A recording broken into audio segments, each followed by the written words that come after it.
अस्सलाम वालेकुम। उम्मीद आप सब खैरियत से होंगे। जैसा कि आप जानते हैं कि हमने 9th क्लास से ग्रेड 9 की एक सीरीज स्टार्ट की इंग्लिश की, और हमारा यूनिट 7 चल रहा है जिसका टाइटल है सुल्तान अहमद मस्जिद, यानी मस्जिद सुल्तान अहमद। और यानी कि क्योंकि इस मस्जिद की बुनियाद सुल्तान अहमद ने रखी थी, तो इसलिए नाम ही सुल्तान अहमद, मस्जिद सुल्तान अहमद है। 6-7 पैराग्राफ है, लेकिन इससे पहले एज यूजुअल मैं आपसे रिक्वेस्ट करूंगा कि आप इसके स्क्रीनशॉट ले लें वर्ड्स मीनिंग का। ये 6 पैराग्राफ के मीनिंग्स और ये 7 पैराग्राफ के टाइम स्टैम्प्स मैंने ऐड कर दिए वीडियो के डिस्क्रिप्शन में, वीडियो के कमेंट सेक्शन में और वीडियो के बॉटम में भी शो हो रहे होंगे, तो आप डायरेक्टली जंप कर सकते हैं। ठीक है, इसे एक दफ़ा हम पढ़ लेते हैं। ये वर्ड्स दिए हुए हैं, इन वर्ड्स के अंग्रेजी में मुतादिफ अल्फाज दिए हुए हैं, इन वर्ड्स के उर्दू में मतलब दिए हुए हैं। डिफरेंट, डिसिमिलर, वेरिएंट, वेरियस, मुख्तलिफ। डिज़ाइन, पैटर्न, शेप, नमूना। फ्लैम्बोयंट, फ्लैम्बोयंट, शोई, ब्राइट, स्प्लेंडेड, बहुत रंगीन। रिप्रेजेंटेशन, शो, एग्जीबिशन, नुमाइंदगी। अच्छा, ऊपर हमने नुमाइंदगी का वर्ड इस्तेमाल नहीं किया। आप देखिए ऊपर हमने नक्शो निगार का लफ्ज़ इस्तेमाल क्यों किया। साइप्रस, एवरग्रीन, कॉनिफर, सरों का दरख्त। सेरामिक, पोट्री, अर्थनवेयर, चीनी मिट्टी या गारे से बनी हुई चीज़। डेकोरेटेड, एम्बेलिश्ड, ब्यूटिफाइड, सजाया हुआ, आरास्ता। स्टेन्ड, डाइड, टिंज्ड, कलर्ड, रंगा हुआ। धब्बादार, इंट्रिकेट, कॉम्प्लिकेटेड, टैंगल्ड, एलेबोरेट। अच्छा, एलेबोरेट, इसमें आपने इसको एलाबोरेट नहीं पढ़ना, बोरेट नहीं पढ़ना, एलेबोरेट, एलेबोरेट, एलेबोरेट ऐसे पढ़ना है, एलेबोरेट, एलेबोरेट। ठीक है, इसका मतलब है पेचीदा, तफसीली। इंट्रिकेट का मतलब है ब्राइटन, लाइटन, इल्यूमिनेट, रोशन करना, मुनव्वर करना। ग्लो, ब्राइटनेस, लाइट, रेडियंस, चमक, रोशनी। डेकोरेटिंग, एडोरमेंट, ऑर्नामेंट, एम्बेलिशमेंट, ज़बाइश, आराइश। Chandelier, light, light fixture, ceiling light, फानूस। अब हम पढ़ लेते हैं जी, इसके ट्रांसलेशन कर लेते हैं। 6 paragraph. The interior of the मस्जिद। अच्छा, हम पीस पीस करके करेंगे क्योंकि लंबी लंबी सी ट्रांसलेशन आ रही है, ताकि आपके लिए इजी हो पढ़ना। तो आप लाइन पढ़ के तो खुद भी कर सकते हैं। The interior of the design at the lower level. मस्जिद के निचली सतह का मस्जिद के निचली सतह का अंदरूनी हिस्सा is lined with more than 20,000 handmade ceramic tiles. 20,000 से ज़्यादा हाथ से बनी चीनी मिट्टी की टाइलों से कितार में मुज़य्यन है।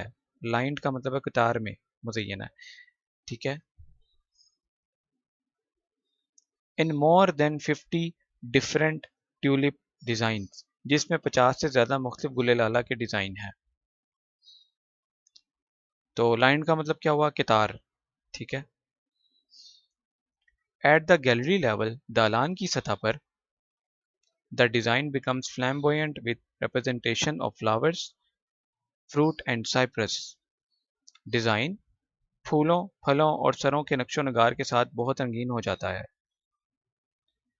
The upper level of the interior is adorned with blue paint। अंदरूनी हिस्से की बलाई सतह को नीले रंग से सजाया गया है। More than 200 stained glass windows with intricate designs allow। अच्छा, इसको भी हम पीस करके करते हैं।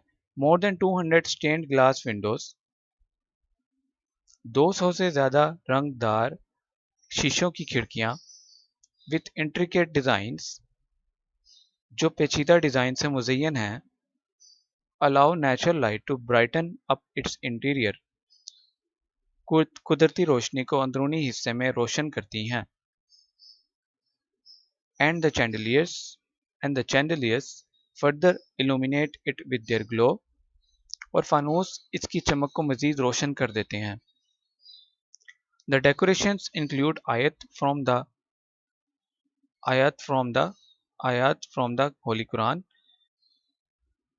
सजावट में कुरान पाक की आयात शामिल की गई हैं। ठीक है, The decorations include ayat from the Holy Quran। आयात शामिल की गई हैं। The floors are covered with carpets। फर्श कालीनों से ढके हुए हैं।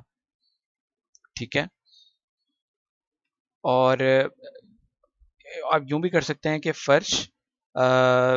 फर्शों पर कालीन बिछे हुए हैं। ठीक है, ये भी कर सकते हैं।